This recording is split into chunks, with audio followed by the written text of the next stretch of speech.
ઓય જતા રહેશે જન મારા અમુક હક પણ રહી જાય, આત્મવાનું હશે એની ઓળખણ રહી જાય. જતા રહેશે જન મારા અમુક હક પણ રહી જાય, આત્મવાનું હશે એની ઓળખણ રહી જાય.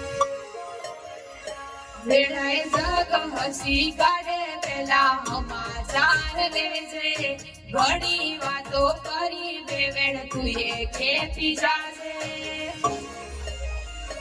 આડે પડતે નહીં માં જવું તું રૂબરૂ મળતી રહેજે. આડે પડતે નહીં આશીષ ભુવાની જવું મળતી રહેજે.